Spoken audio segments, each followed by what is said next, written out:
dikkati na source national day moo am ci réew mi critique yéen kaay xam le ko tribune yéen kaay ne ko déet màngaan gi kay laaj wa samp moom moo di nees def ba daal di koy dakkal ci réew mi suñu doom yaa ngi jéem dem Espagne ci anam woo xam ne doy na waar lool te xam na ni nag dem gi mën nga yegg mën nga faatu terewul ña ngay dem laaj wa mooy ma ne la naka la ñu mën a dakkalee lii ndax nag loo ci manti déggit lekketu kese moom mënta naxi bëy naka nga mën a waxee xale yi toog leen ci réew mi waxtu woowu amoo lenn loo xam ne teg ko ci seen loxo ngir xale yi xam ne buñ toogee ci réew mi na cee génn ay dige rek dige yoo xam ne naa la yoo xam ne doo mësa turbine naan maan xale yi daal di ñàkk yaakaar ci seenum réew yaakaar yoo xam ne ba mu yankee koo daal di nay yàgg lool waxuma la yaakaar ci réew mi kese de waaye seen ëllëg ci boppam amatuñ ci yaakaar xale yi nag jël seen dund di saax-saaxee di dem bitim réew di fa faatu nag ci biir géej gi ci anam yoo xam ne mitti na ñaaw na Pierre Mboup ci Vox Populi naan leen ak lu mën a xew waxtu wii sedd wii ngeen di dem Europe tay la seenu bakkan la sedd na boole ko ngelaw yoo xam ne bari na lool ñii nga xam ni ñoom ngeen di verser seen xaalis ñu leen di yóbbu ñoo leen di sànki faat leen ay bébé yoo xam ne ñi ngi faatu daal di suux ci ndox mi kenn gisatu leen ay xale yu jigéen yoo xam ne seeni cër daggatoo na ay dund yoo xam ne yàqu na Pierre ne fi mu ne li am ci géej gi waxuñu ci waaye ñaaw na waaye jur wii daal dina maa bàyyi sama ñaari doom ñu daal di dem waaye naka la ñu séqi jéego ma xam ni def naa erreur jamono ji gis naa seeni vidéo xàmmee naa ci samay doom faatu nañu fu ma nekkul denc nañ leen fu ma nekkul xaw ma sax fuy seen bàmmeel lii ñaaw na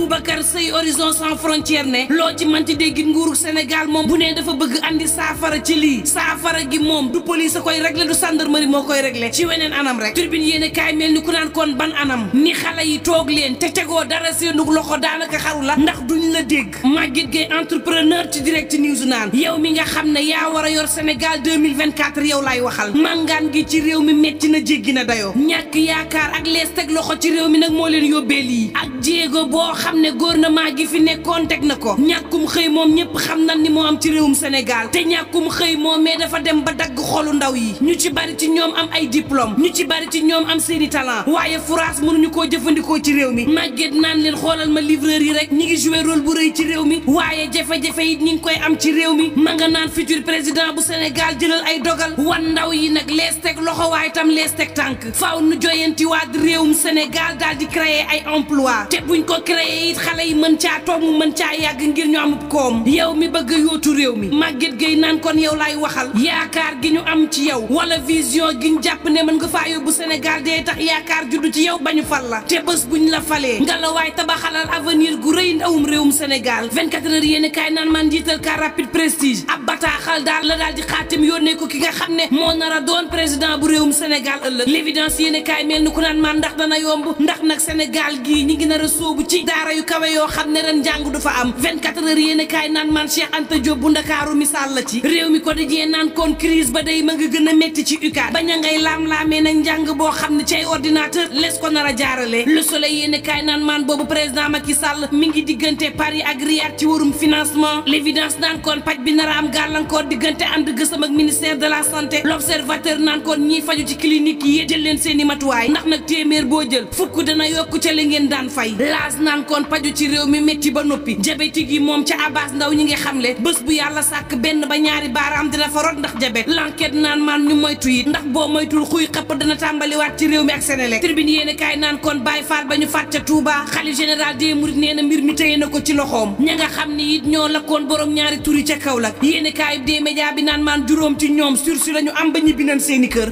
l'observateur naan maan ci réewum Sénégal gii Aïssata Tall Sall ministre de la justice daal dinay petoo ndànk ak ñaar fukk ak ñaar ci ay procureur ci réew mi lan moo xew ci réew mi laas naan kon xanaa Pape Djibril Fall mii xamle ni candidature am bi teelul waaye Khalifa Babacar Sall mi naan màngaanu ndaw yi lu njiit njànguru Sénégal moo ciy njaag 24 heures yéene kaay naan man ci tabinu Abdoulaye Sylla gi Amadou Ba Pastef ma ngay xamle ni fi mu toll nii nag caxatee nañu loi électorale bi ci réew mi ba nuppi tribune yéene kaay naan kon moo taxit am na marche nationale boo xam ni war naa am sabab gi nag du leen lu dul fexe ba Ousmane Sonko nekk candidat ci présidentielle 2024 bi yor naan kon ab plateforme la boo xam ne ay leader opposition bi ñoo ko jiite ñoo bëgg a weñ la xol Sall ngaari lam tooro Bourguédé ngir Ousmane Sonko mii mën a doon candidat ci élection présidentielle yi waxtu woowu Tribune yéen kaay daal di samp laaj Karim Meïssa Wade nag anamu gannaaw bi nga xam ne saa bu nu yeewoo ñu xamal ñu ne Karim Meïssa Wade mii dana delsi si réew mi laaj ba samp tey jii moom mooy Karim Meïssa Wade ñibbiseem ci réew mi lu koy sabab ak kañ la doomu Abdoulaye Wade di nar a teg tànkam ci réew mi waxtu woowu Tafsir Moussa Diop njiital mouvement ADPM ca Mbour candidat ci élection présidentielle ci réewum Sénégal daal di xamle ni Sénégal fi mu ne fi mu toll ci jafe-jafe ak métit centriste dong la mën a am ngir mu joleen ci réew mi jaar-jaaram ci lycée Demba Diop bu Mbour ba université Oklahoma ca États-Unis yéeni kaay bi naan maan ba ci bëgg gi mu bëgg réewam ba sampum ndëndëm waaye tam politique gi mu andi ngir joyanti réewum Sénégal suqalikoo yéene gi mu am ci soxna yi ba daal di tàggat lu ëpp junni ci ñoom waaye tam immigré bi nga xam ne tey taxaw na ni immigration clandestine jaar ci gaal gi du solution bi dëgg-dëgg am na leneen loo xam ni fees fa féetalee ndawi jàmm daal di am ci réew mi yéeni kaayub des médias bi naan maan lañ doon ñaxtu jamonoy Senghor ba tey ci jamonoy président Macky Sall Papa Ibrahima Ndiaye bu feera matale na ko muy tali bi dox diggante Sandok Sandiara Njaraaw ak Susung fii ak fukki fan ak juróom ci weeru décembre askan wa war caa jot njaga ñaaw it war caa bénéficié wu ca diwaanu Pikine it lu ëpp benn milliard ñu daal di koy génnee ngir daal di yeesalaat CM Fadilou Diop bu Mbaaw yéene kaay bi naan man l'école boobee gannaaw bi nga xam ne tàmbali woon na yàqu yaxeet fas nañ ko yéene yeesalaat ak ñaar fukk ak ñaar ci salle de classe yu yees lu toll ci juróom benn téeméeri million ñu war ko caa def la ca des nag war a nekk équipement bi moom Abdoulaye Timbo yéene kaay bi naan man gannaaw bi dem na xooli ay lycée yu ci mel ni daagu daan ca Caaroy CM Tidiane CM Fadilou Diop ak CM Jida Caaroy kaw niki noonu it CM bu Mbaaw ak lycée bu Mbaaw ñu war a jël ñeenti téeméer ak juróom fukk ci million daal di yeesalaat collège ba nekk ca Mbaaw Maguette Gueye mel ni ku naan kon ndax solution la xale yaa ngi ami lijaasa ci réew mi terewul ñi ngi màngaani Tribune yéene kaay naan kon la ma waxoon rek lekketu kese ci boppam moo naquti bay te mooy dëgg L'Observateur naan kon rax ci dolli nag yoon wanu jël ngir saafara ko du yoon wi tey jii dañu ne dañuy criminaliser dem gi ndax loolee mën naa nekk saafara ba dem gi daal di dakk ci réew mi Walf Quotidien naan kon en tout cas trafic bu mag moo ci nekk fi mu toll nii nag ay sénégalais niki noonu ay espagnol ñi ngi leen di jël di leen yóbbu kaso te loolu lépp nag ci màngaan gi la waaye façon bi nga xam ne ñi ngi yóbbu xale yi ñuy faatu ci ndox mi ci waxtu wii ak lu mën a mbokk yi